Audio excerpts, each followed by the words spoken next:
Moderne gesinsstrukture en maatskaplike veranderinge in Suid-Afrika het die manier waarop besluite binne huishoudings geneem word aansienlik verander. Faktore soos verstedeliking, tegnologie en ontwikkelende geslagsrolle dra by tot hierdie veranderinge en hervorm tradisionele dinamika.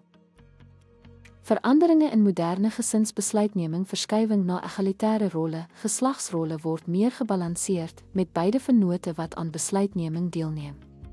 Kinders se verhoogde invloed, blootstelling aan media en tegnologie bemagtig kinders om gesinskeuses te vorm, veral rakende tegnologie, vermaak en mode.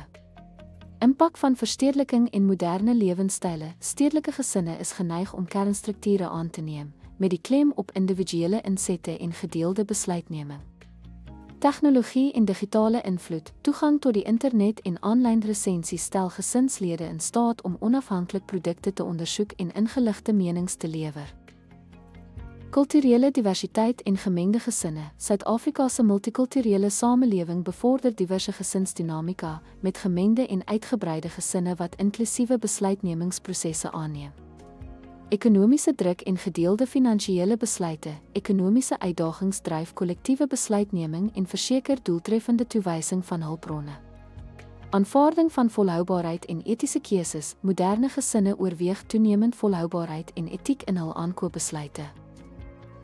Moderne gesinsbesluitneming in Suid-Afrika weerspieël veranderende maatskaplike norme, tegnologiese vooruitgang en ontwikkelende kulturele dinamika.